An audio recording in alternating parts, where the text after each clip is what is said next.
નમસ્કાર વિદ્યાર્થી મિત્રો, હું પંકજ રાવત સર સ્વાગત કરું છું આપ સર્વેનું આપણા સૌની ચેનલ પર। મિત્રો, અહીં ધોરણ 10 અને ધોરણ 12 ના વિદ્યાર્થી મિત્રો માટેની જે હોલ ટિકિટ એટલે કે રિસિપ્ટ છે તે અહીંયા આવી ગઈ છે।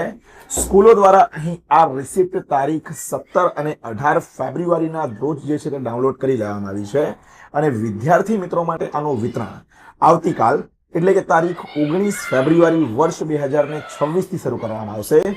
તમારે તમારી સ્કૂલ દ્વારા જે છે તે આ તમામે તમામ હોલ ટિકિટ જે છે તે મેળવવાની રહેશે। અહીં ખાસ યાદ રાખજો કે દરેકે દરેક સ્કૂલ પોતાના મુજબ અહીંયા તારીખો આપશે, પણ મોટા ભાગે આવતીકાલથી લઈ છે તે બધી જ સ્કૂલોની અંદર આ રિસિપ્ટનું વિતરણ કરી આપવામાં છે। જનરલી 2 થી 3 દિવસમાં તમને આ રિસિપ્ટ જે છે તે તમારા સુધી અહીંયા પહોંચતી જોવા મળી જશે। રિસિપ્ટની અંદર અહીંયા ખાસ યાદ રાખજો કે સૌથી પહેલા તો તમારો અહીંયા ફોટો ચોંટાડવામાં આવશે અને સ્કૂલનો સહી સિક્કો જે છે તે કરીને આ રિસિપ્ટ એટલે કે હોલ ટિકિટ તમારા સુધી જે છે તે અહીં પહોંચાડવામાં આવશે। તો મિત્રો, આવી જ વધુ જાણકારી માટે આજે જ ફોલો કરો આપણા ઇન્સ્ટાગ્રામ પેજને અને સબસ્ક્રાઇબ કરો આપણા ચેનલ ડેક્સ એકેડમીને યુટ્યુબ પર। Thank you.